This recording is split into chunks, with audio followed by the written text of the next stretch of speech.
Hi friends, first of all ரொம்ப நன்றி நம்ம சேனலை சப்போர்ட் பண்ணுற ஒவ்வொரு நண்பர்களுக்கும் ரொம்ப நன்றி நண்பர்களை. நேற்று கிட்டத்தட்ட ஒரு 400 லைக் கிட்டத்தட்ட வந்திருக்கு. ஸோ நம்ம கேட்டதுனால நீங்கள் கொடுத்த அந்த அன்பிற்கு ரொம்ப நன்றி. ஸோ இன்றைக்கும் வீடியோ பிடிச்சிருந்தா கண்டிப்பாக லைக் பண்ணிடுங்க. ஸோ இன்றைக்கி மார்க்கெட் வந்து எப்படி இருந்தது அப்படின்றத பார்க்கணும். நான் காலையிலே வந்து பார்த்திங்கன்னா உங்களுக்காக ஒரு சின்ன ஒரு ஷார்ட்ஸ் மாதிரி நான் போட்டிருந்தேன்.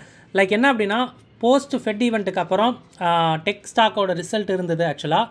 ஸோ அதோடைய தாக்கம் காரணமாக அந்த ஃபெட் நாஸ்டாக்கோடைய டெக் ஸ்டாக்ஸ் கிட்டத்தட்ட வந்து பார்த்திங்கன்னா 1% மேலே ஏறி இருந்தது. ஸோ அப்போவே வந்து பார்த்திங்கன்னா ஒரு பாசிட்டிவ் மாதிரி தெரிஞ்சிருந்தது. ஸோ நம்ம குளோபல் மார்க்கெட்டுக்கு. ஸோ நம்ம மார்க்கெட் வந்து பார்த்திங்கன்னா நினச்சதை விட ஆக்சுவலாக வந்து பார்த்திங்கன்னா கேப் டவுன் ஆகி மார்க்கெட் வந்து பார்த்திங்கன்னா ஏற ட்ரை பண்ணுச்சு. ஸோ ஒரு பாயிண்ட் ஆஃப் டைமில் டே ஐயை உடைக்கும் போது இன்றைக்கி எக்ஸ்பைரி கேமு மந்த்லி எக்ஸ்பைரி அப்படின்றதுனால நம்ம நேற்றே சொல்லியிருந்தோம், இந்த மாதிரி ஒரு மார்க்கெட் வந்து டவுன் ஆகிறதுக்கு கேப் டவுன் ஆகிறதுக்கு மார்க்கெட் வந்து துளியும் கூட இதுவாகலை, அதாவது தயாராக இல்லை அப்படின்றது சொன்னோம். ஏன்னா நேற்று ஸ்ட்ராடல் ப்ரீமியமே ரொம்ப கம்மி அப்படின்னும் போது மார்க்கெட்டுக்கு இது வந்து எதிர்பார்த்து தான் 117ன்னு சொல்லும் போது ரொம்ப கம்மியான ஒரு விஷயம் தான். மேலே கீழே 120 பாயிண்ட் தான் ரேஞ்ச் இருக்கும் அப்படின்றது வந்து செல்லரால் நேற்று மார்க்கெட் க்ளோஸ் ஆகும்போது நியமிக்கப்பட்ட வேல்யூ. ஸோ பட் மார்க்கெட் இவ்வளோ தூரம் கேப் டவுன் ஆச்சு அப்படின்னா அதெல்லாம் யூஸ் பண்ணிப்பாங்க. பட் என்ன யூஸ் பண்ணாங்க அப்படின்றத நான் வந்து செக்லிஸ்ட்டில் ஸ்பெஷலாக வச்சுருக்கேன். பட் மார்க்கெட் ஒரு சைடு மார்க்கெட் வந்து பார்த்திங்கன்னா ரேலியாக ஸ்டார்ட் ஆச்சு. ரொம்ப பவர்ஃபுல்லாக ஒரு சைடு வந்து பார்த்திங்கன்னா கால் சைடு வந்து இருந்தது. நான் நேற்றே ஒரு இன்ட்டு ஒன்று கொடுத்துருந்தேன். மார்க்கெட்டு போனால் 2 சைடு எக்ஸ்ட்ரீமாக போக வாய்ப்பு இருக்குது. ஏன் அப்படின்னா டவுன் சைட்லேயும் இன்றைக்கி ஸ்கியூ வந்து உடஞ்சிது, மேலேயும் இன்றைக்கி வந்து பார்த்திங்கன்னா உடஞ்சுதுன்னு சொல்லணும். இப்படி உடையவே மார்க்கெட் வந்து பார்த்திங்கன்னா நேற்று க்ளோசிங்லேருந்து 100 பாயிண்ட் மேலே போச்சு. பட் எண்ட் ஆஃப் இஓடியில் அதெல்லாம் கழித்து மார்க்கெட் வந்து பார்த்திங்கன்னா ஒரு 100 பாயிண்ட் வந்து டவுனே ஆகிடுச்சு. ஸோ 2 எக்ஸ்ட்ரீமுமே மார்க்கெட் வந்து இன்றைக்கி போச்சு அப்படின்றத சொல்லலாம். ஸோ என்ன அப்படின்னா, நேற்று வச்சுருந்த பொசிஷனை சும்மா அப்படியே கம்முன்னு வச்சுருந்தா போயிருந்திருக்கோம். ஒரு சூப்பரான ஒரு கேமே வந்து இன்றைக்கி பிடிச்சிருந்துருக்கலாம், அப்படி மாதிரி இருந்தது. ஸோ எங்கெங்கெல்லாம் மார்க்கெட் உடையுதோ ஸோ அதுக்கேற்ற மாதிரி மூவ் பண்ணி ஸோ கடைசியில் வந்து பார்த்திங்கன்னா ரொம்ப கம்மியான ஒரு ஃப்ளாட்டாக வந்து பொசிஷனை க்ளோஸ் பண்ணுற மாதிரி ஆகிப்போச்சு. சரி, ஓகே, பார்த்துக்கலாம். உங்களுடைய அந்த எக்ஸ்பைரி கேம் வந்து ரொம்ப சூப்பராக இருந்தது அப்படின்ற மாதிரி தான் சொல்லணும். ஓகேங்களா? ஸோ சிம்பிளாக சொல்லணும்னா, ஸோ நாளைக்கு நிஃப்டியோடைய ஸ்ட்ராடல் ப்ரீமியம் 306 அண்ட் சென்செக்ஸ்க்கு வந்து 754. ஸோ நிறைய பேர் கேட்டிருந்தீங்க இந்த ஸ்ட்ராடல் ப்ரீமியம்னா என்ன அப்படின்ட்டு. ஒன்றும் இல்லைங்க, செல்லரால் அட் த மணியில் அவங்க கொடுக்கப்பட்டிருக்க ப்ரீமியம், அந்த ப்ரீமியம் வந்து பார்த்திங்கன்னா நியூஸை ஃபோர்காஸ்ட் பண்ணி கொடுத்துருப்பாங்க. ஏன் இந்த கேப் டவுன் வந்து ஆயிருக்கு, இந்த கேப் டவுன் வந்து இப்படியே இருந்திருக்கலாம். நிறைய பேர்லாம் சொன்னாங்க 24,000 போகும் அப்படின்ட்டு. அப்படிலாம் கிடையாது. ஸோ இது செல்லரால் ப்ரையர் டேயில் அவங்க பில் பண்ணப்பட்ட விஷயம். இப்போ 306ன்னு சொல்லும் போது வர வாரம் நிஃப்டியோடைய வீக்லி கான்ட்ராக்டில் காலோட ப்ரீமியம் கிட்டத்தட்ட ஒரு 152 இருக்குது, புட்டோட ப்ரீமியம் கிட்டத்தட்ட வந்து பார்த்திங்கன்னா 154 இருக்குது. ஸோ ரெண்டுத்தையும் நீங்கள் கூட்டினீங்க அப்படின்னா இதோட வேல்யூ வரும். இதுதான் வந்து பார்த்திங்கன்னா நாளைய ட்ரேடிங் ரேஞ்சுக்கு செல்லரால் மார்க்கெட்டுக்கு கொடுக்கப்பட்டிருக்க வேல்யூ அப்படின்னும் போது 300 பாயிண்ட் மேலே 300 பாயிண்ட் கீழே. ஸோ விச் மீன்ஸ் இன்றைக்கி மார்க்கெட் முடிஞ்சது 24,750ன்னு சொல்லும் போது இங்கேருந்து ஒரு 300 பாயிண்ட் 25,050க்கும் இங்கேருந்து டவுன் சைடில் ஒரு 300 பாயிண்ட் என்ன கிடைக்கும், கிட்டத்தட்ட 24,450க்கும் ஒரு ரேஞ்ச் வந்து செட் பண்ணியிருக்காங்க அப்படின்றது மட்டும் தெரிஞ்சுக்கோங்க. கூடவே பிபி டைனமிக்னா என்னன்னு கேட்டிருக்காங்க. ஒன்றும் இல்லைங்க, இந்த ட்ரேடிங் வியூவில் நமக்கு ஒரு இண்டிகேட்டர் ஒன்று இருக்குங்க. ஜஸ்ட் இது ஃப்ரீ தான் இது. ஓகேங்களா? ஸோ நீங்கள் இங்கே சர்ச்சில் இங்கே வந்து பிபி டைனமிக் அப்படின்னு அடிச்சிங்கன்னா ஃபஸ்ட்டே வந்துடும். இங்கே மாதிரி பிபி டைனமிக் _ ட்ரங்கன் ட்ரேடர்னு சொல்லிட்டு ஒரு விஷயம் வரும். அதை கிளிக் பண்ணி நீங்கள் செட் பண்ணிங்கன்னா போதும். ஓகேங்களா? ஸோ இது என்ன காட்டும் அப்படின்னா ஒரு நல்ல ஒரு சப்போர்ட் அண்ட் ரெசிஸ்டன்ஸ் வந்து பார்த்திங்கன்னா இன்ட்ராடேயில் காட்டும். மார்க்கெட் அதெல்லாம் உடையுது அப்படின்னா நல்லாவே அதுக்கு வந்து ரியாக்ட் பண்ணும். ஓகேங்களா? இன்றைக்கி பார்த்திங்கன்னா காலையில் அதோடைய டவுன் சைடில் 24,540 மார்க்கெட் உடச்சிருந்தா ஒரு சைடு இன்னும் கீழே வேகமாக போயிருக்கும். பட் மார்க்கெட் மேலே உடையவே இன்றைக்கி வந்து பார்த்திங்கன்னா மேலே போயிட்டு ட்ரேட் ஆகிட்டு இருக்குது அப்படின்றது மட்டும் தெரிஞ்சுக்கங்க. இது வந்து கேட்டிருந்தாங்க, அதுக்காக நான் ஜஸ்ட்டு ஒரு ஐடியா. அண்ட் இன்றைக்கி மார்க்கெட் முடியும் போது கிட்டத்தட்ட 41 ஸ்டாக் லாங் சைடாகவும் 167 ஸ்டாக் வந்து பார்த்திங்கன்னா ஷார்ட் சைடில் இருக்குது. இன்ஃபேக்ட் சொல்ல போனோம் அப்படின்னா இன்றைக்கி நடந்தது எல்லாமே எக்ஸ்பைரி கேம் அப்படின்றத நான் நினைக்கிறேன். நாளைக்கு மேபி இன்னையோடைய லோ கூட மார்க்கெட் நாளைக்கு போகலாம் அப்படின்றது வந்து தோணுது. 24,600 கூட ஈஸியாக வரலாம், இல்லை 24,900 கூட வரலாம். அந்த ரேஞ்சுக்குள்ளே நாளைக்கு மார்க்கெட் வேகமாக வால்டைலாக இருக்க வாய்ப்பு இருக்குது. பட் மார்க்கெட்டில் ஷார்ட் இருக்குது அப்படின்றது மட்டும் தெரிஞ்சுக்கங்க. அண்ட் சென்செக்ஸோடைய ஸ்ட்ராடல் ப்ரீமியம் பார்த்துடலாம். ஏன்னா இன்றைக்கி வந்து இதுதான் நெக்ஸ்ட்டு செவ்வாய்க்கிழமை எக்ஸ்பைரி அப்படின்றதுனால இதை ஃபோக்கஸ் பண்ணலாம். ஸோ ஓப்பனிங் கிட்டத்தட்ட 830 ரூபாய்க்கு ஓப்பன் ஆச்சு. நேற்று க்ளோஸ் ஆகும்போது கிட்டத்தட்ட 780 என்னமோ கிட்ட இருந்தது. பட் ஓப்பனிங்கே வந்து பார்த்திங்கன்னா செல்லருக்கு அடி. ஏன் அப்படின்னா கிட்டத்தட்ட வந்து அங்கேருந்தே மார்க்கெட் வந்து ஸோ கிட்டத்தட்ட ஒரு 700-800 பாயிண்ட் வந்து சென்செக்ஸ் விழுந்திருந்தது அப்படின்றதுனால இந்த ஒரு ஸ்பைக்கு. அகைன் வந்து பார்த்திங்கன்னா இன்னொரு ஸ்பைக் வந்து 837 ரூபாய்க்கு போயிட்டு எண்ட் ஆஃப் இஓடியில் 753 ரூபாய்க்கு முடிஞ்சிருக்கு.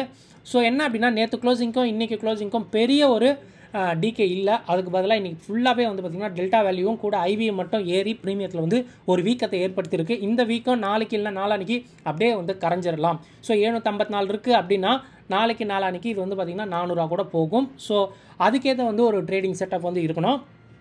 ஸோ ஆப்ஷன் செயினில் நம்ம வந்து சென்செக்ஸில் பார்த்தோம் அப்படின்னா ஒரு ஐடியா கிடைக்கும்.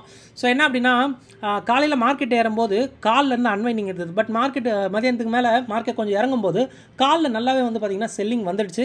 ஸோ 81,300 அட் த மணி இருக்குது. நியராக வந்து 750 பாயிண்ட் சொல்லுவோம். மேலே ஒரு 750, கீழே ஒரு 750 பாயிண்ட்டுக்கு வந்து ரேஞ்ச் இருக்கலாம். ஸோ ஸ்கியூ என்ன பண்ணுதுன்னா கீழே போக போக பயமாக இருக்குங்க. பட் ஃப்ளாட்டாக இருந்துட்டு மேலே போக போக மேலே ஒரு 300-400 பாயிண்ட்டுக்கு ஒரு மாதிரி ஃப்ளாட்டாகவே இருந்துகிட்டு இருக்குது. ஸோ அது வரைக்கும் ஒரு மாதிரி கம்ஃபர்ட் ஜோன் செல்லர்ஸ்க்கு இருக்குது அப்படின்றதுனால மார்க்கெட் அதுக்குள்ளே ட்ரேட் ஆக வாய்ப்பு இருக்குது.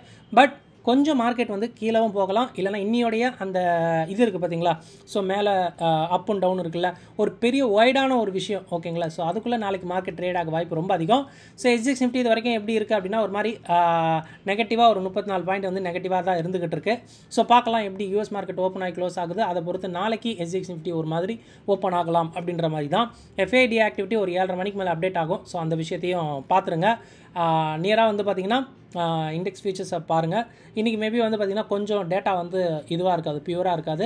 பிகாஸ் இன்றைக்கி வந்து பார்த்திங்கன்னா இந்த வாரம் இந்த மாதம் கான்ட்ராக்ட் முடிஞ்சு அடுத்த மாதம் இருக்குது அப்படின்றதுனால ஸோ ரோல் ஓவர் இருக்கலாம் அப்படின்றது எதிர்பார்ப்பு. ஸோ அதனால் இன்னையோட டேட்டா வந்து பெருசாக வந்து நம்ப வேண்டாம் அப்படின்றது மட்டும் சொல்லிக்கலாம். நம்ம போகிற கண்டென்ட் கண்டிப்பாக உங்களுக்கு ரொம்ப ஹெல்ப்ஃபுல்லாக இருக்கும்னு நினைக்கிறேன். அப்படி ஹெல்ப்ஃபுல்லாக இருந்தால் வீடியோ லைக் பண்ணிட்டு அப்படியே பாருங்கள். ஃபர்ஸ்ட் டைம் நம்ம சேனலில் பார்க்குறீங்க அப்படின்னா நம்ம சேனலையும் சப்ஸ்கிரைப் பண்ணிக்கோங்க.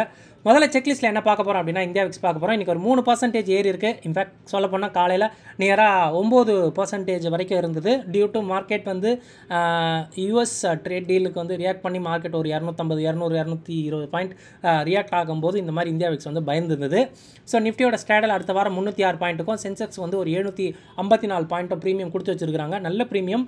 ஸோ ஃப்ரைடே அப்படின்றதுனால ஈஸியாக கொஞ்சம் வால்டைல் வந்து நான் எதிர்பார்க்குறேன், பார்க்கலாம். ஸோ ஸ்கியூ வந்து பார்த்திங்கன்னா ஒரு ஃப்ளாட் டு அப் சைடு இல்லைனா ஃப்ளாட்டாக தான் இருக்குது அப்படின்ற மாதிரி இருக்குது. பிகாஸ் இன்றைக்கி மார்க்கெட் வந்து பார்த்திங்கன்னா இன்ட்ராடே க்ளோஸ் பண்ணிட்டு நாளைக்கு மேபி கேம் வந்து உருவாக்கலாம். ஸோ புட் சைடில் காலையில் ஓப்பன் இன்ட்ரெஸ்ட் அதிகமாக இருந்தால் மார்க்கெட் மேலே போகலாம். இல்லை கால் சைடு ஓப்பன் இன்ட்ரெஸ்ட் அதிகமாக இருக்குன்னா கால் சைடு இருக்கலாம். ரெண்டு சைடும் ஓப்பன் இன்ட்ரெஸ்ட் கிரியேட் பண்ணிட்டாங்க 10 மணிக்கு அப்படின்னா மார்க்கெட் ஒரு மாதிரி அப்படியே கன்சாலிடேட் ஆகி முடியலாம். ஸோ ஸ்கியூவை பொறுத்த வரைக்கும் இந்த மாதிரி இருக்கும். ஸோ டெக்னிக்கல்ஸாக லாஸ்ட் 2 டேஸோட ஐஎன் லோஸை மார்க் பண்ணிக்கோங்க. அது உடையும் போது மார்க்கெட் அந்த சைடு ட்ராவல் பண்ணலாம். அண்ட் பிபி டைனமிக்கோட அந்த ரெசிஸ்டன்ஸ் அண்ட் சப்போர்ட்ஸ் கூட தாராளமாக நீங்கள் எடுத்துக்கோங்க. அதுவுமே கொஞ்சம் நல்லாவும் இருக்கும். டேட்டா பார் ஆப்ஷன் ட்ரேடர்ஸ்க்கு ஃபியூச்சர்ஸ் விஷயம் பார்க்கும்போது இது வந்து ஆகஸ்ட் மந்த்து விஷயம் ஓகேங்களா. ஸோ மார்க்கெட் வந்து இறங்கியிருக்கு, கான்ட்ராக்ட் வந்து ஏறி இருக்குது. இந்த இது வந்து பார்த்திங்கன்னா பாயிண்ட் இன்னிலேருந்து தான் எடுத்திருக்கோம். ஸோ 100 இருக்குது. ஸோ பிசிஆரும் பார்க்கும்போது நேற்று இருந்ததை விட அதிகமாக இருக்குது. ஸோ இன்றைக்கி இந்த டேட்டா வந்து பெருசாக வந்து யூஸ் ஆகாது. ஏன் அப்படின்னா கண்டிப்பாக இது வந்து அடுத்த மாதம் கான்ட்ராக்ட் அப்படின்றதுனால ஸோ இம்பியூராக இருக்க வாய்ப்பு இருக்குது. பேங்க் நிஃப்டி இறங்கியிருக்கு, பட் கான்ட்ராக்ட் ஏறி இருக்குது, ஷார்ட்டாக இருக்கும் அப்படின்றது தான் சொல்லலாம். அதே மாதிரி இதோடைய பாயிண்ட்டும் 274 இருக்குது. அண்ட் இதோடைய பிசிஆரும் வந்து பார்த்திங்கன்னா நேற்று இருந்ததை விட அதிகமாக இருக்குது. இது அடுத்த மாதம் கான்ட்ராக்ட் அப்படின்றதுனால கண்டிப்பாக வந்து விஷயங்கள் மாறலாம். ஸோ 1.2% மிட் கேப் நிஃப்டி இறங்கியிருக்கு, கான்ட்ராக்ட் ஏறி இருக்குது. இதோட பாயிண்ட் 33 அண்ட் இதோடைய பிசிஆர் நேற்று இருந்ததை விட அதிகமாக தான் இருக்குது. ஸோ இந்த டேட்டா வந்து பார்த்திங்கன்னா இன்றைக்கி பெருசாக வந்து யூஸ் பண்ண வேண்டாம் அப்படின்றது மட்டும் சொல்லலாம். யூஎஸ் ஃபியூச்சர்ஸ் இது வரைக்கும் க்ரீனாக தான் இருந்துக்கிட்டு இருக்குது. அண்ட் ஆகஸ்ட் 1 வந்து பார்த்திங்கன்னா ட்ரேட் டீலுக்கு வந்து டெட்லைன் அப்படின்றதுனால ஸோ கண்டிப்பாக இன்றைக்கி யூஎஸ் ஒயிட் ஹவுஸாக இருக்கட்டும் ரொம்ப வந்து பிஸியாக இருக்கும். எந்தெந்த கண்ட்ரிக்கு என்னென்ன கொடுக்கணும், என்ன நம்மளோட பர்சன்டேஜ் கொடுக்கணும் அப்படின்ற ஒரு விஷயம் இருக்கும். மார்க்கெட்டில் இது மேபி வந்து ஒரு வால்டைலில் உருவாக்கலாம் அப்படின்ற ஒரு எதிர்பார்ப்பு இருக்குது. ஸோ இன்னையோடைய எக்ஸ்பைரி கண்டிப்பாக ஒரு பார்வை இருக்கணும். என்ன அப்படின்னா நம்ம சொன்ன மாதிரி 2 சைடு அடிச்சது பார்த்தீங்களா. ஸோ அதுதான் வந்து விஷயம். மேலே இருக்க ஸ்கியூவும் உடச்சி ஒரு பயம், கீழே இருக்க ஸ்கியூவும் ஒரு உடச்சி பயம்.